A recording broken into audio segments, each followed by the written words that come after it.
अस्सलाम वालेकुम गाइस। आज हम डिस्कस करने जा रहे हैं एक कॉमन डिजीज जो आजकल वायरल होती जा रही है, दैट इज कंजक्टिवाइटिस।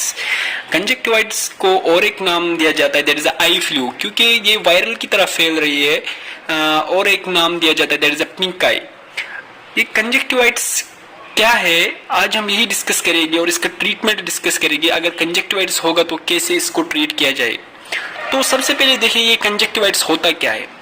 कंजक्टिवाइटिस एक इन्फेक्शियस डिजीज है जो आई के कंजक्टिवा पे हो जाती है। आई में एक प्रोटेक्टिव लेयर होती है जिसको हम कंजक्टिवा बोलते हैं। जो आईलिड्स होते हैं हमारे आई में, उनके अंदर की तरह एक प्रोटेक्टिव लेयर होती है। और सिक्युलरा पे जो हमारा व्हाइट पोर्शन आई का है, उस पे भी ये लेयर प्रेजेंट होती है जिसको हम बोलते हैं बल्बर कंजक्टिवा। और जो हमारे आईलिड्स के अंदर से होती है ये कंजक्टिवा की लेयर, इसको हम बोलते हैं पाल्पेब्रल कंजक्टिवा।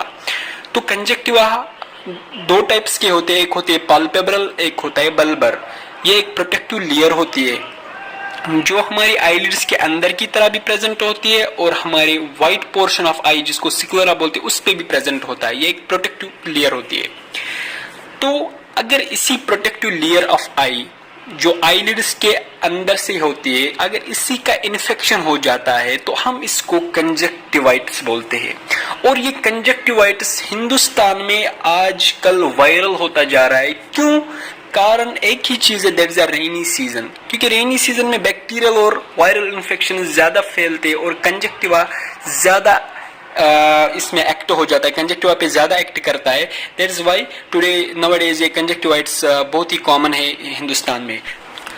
अब अगर किसी पेशेंट में ये कंजक्टिवाइटिस हो गया, अब अगर किसी आदमी को ये कंजक्टिवाइटिस हो गया तो उसको कौन कौन से सिम्टम्स जाहिर हो जाएंगे। सबसे पहले उसकी जो आई है वो लाल कलर की हो जाती है, क्योंकि हमें पता है जो कंजक्टिवा होता है वो हमारे सिक्युलरा व्हाइट पोर्शन ऑफ आई में भी प्रेजेंट है, तो उसमें भी इन्फेक्शन हो जाता है। तो लाल कलर, जो व्हाइट कलर पोर्शन होता है वो लाल कलर बन जाता है और हमारी जो आईलिड्स होती है वो भी लाल कलर की हो जाती है। तो रेडनेस आ जाती है हमारे आई में। दूसरा चीज स्वेलिंग हो जाती है, जो हमारे आईलिड्स होती है वो स्वेल अप हो जाती है, उनमें सूजन आ जाती है। ठीक है। तीसरा चीज, जब सुबह उठते हैं तो आंख खुल ही नहीं जाती है, आंख ओपन ही नहीं हो जाती है, क्योंकि जो हमारी इसमें जो डिस्चार्ज होता है वो स्टिकी डिस्चार्ज होती है। जब कंजक्टिवाइटिस होता है तो स्टिकी डिस्चार्ज होता है, तो आंख खुल नहीं पाती है, तो ओपनिंग ऑफ द आई नहीं होती है। और सबसे इंपॉर्टेंट, आई में इचिंग हो जाती है। ठीक है। और स्टिकी आईलिड्स बन जाते हैं, जो आईलिड्स होती है वो स्टिकी हो जाते हैं।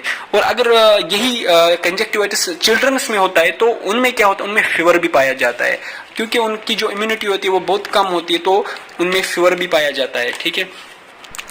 अब अगर इसकी बात की जाए कि इसकी ट्रीटमेंट के लिए, तो इसके लिए हम कौन सा ट्रीटमेंट देंगे, तो सबसे पहले हम इसके लिए क्या ट्रीटमेंट देते हैं कि आई ड्रॉप्स देते हैं हम इसके लिए।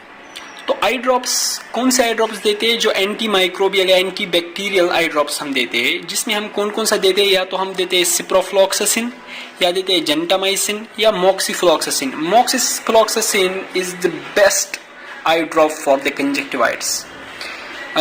एडल्ट्स के लिए, इसके लिए अगर एडल्ट को कंजक्टिवाइटिस हुआ होगा फॉर एडल्ट्स, उसके लिए हम कॉम्बिनेशन देते हैं मॉक्सीफ्लॉक्सासिन एंड प्रेडिनिसोलोन। और चिल्ड्रंस के लिए हम देते हैं मॉक्सीफ्लॉक्सासिन एंड डेक्सामेथासोन। प्रेडिनिसोलोन वाली कॉम्बिनेशन कभी भी चिल्ड्रंस को मत देना। ठीक है। हमेशा चिल्ड्रंस को डेक्सामेथासोन वाली कॉम्बिनेशन देना है, डेक्सामेथासोन प्लस मॉक्सीफ्लॉक्सासिन। और एडल्ट्स के लिए मॉक्सीफ्लॉक्सासिन एंड प्रेडिनिसोलोन, ये दो कॉम्बिनेशन है। एडल्ट्स के लिए अलग और चिल्ड्रंस के लिए अलग आई ड्रॉप्स आते हैं, तो ये देने होते हैं। जो प्रेडिनिसोन और डेक्सामेथासोन है, ये दोनों कॉर्टिकोस्टेरॉइड्स हैं, ये इम्यूनिटी को कम करते हैं। ठीक है।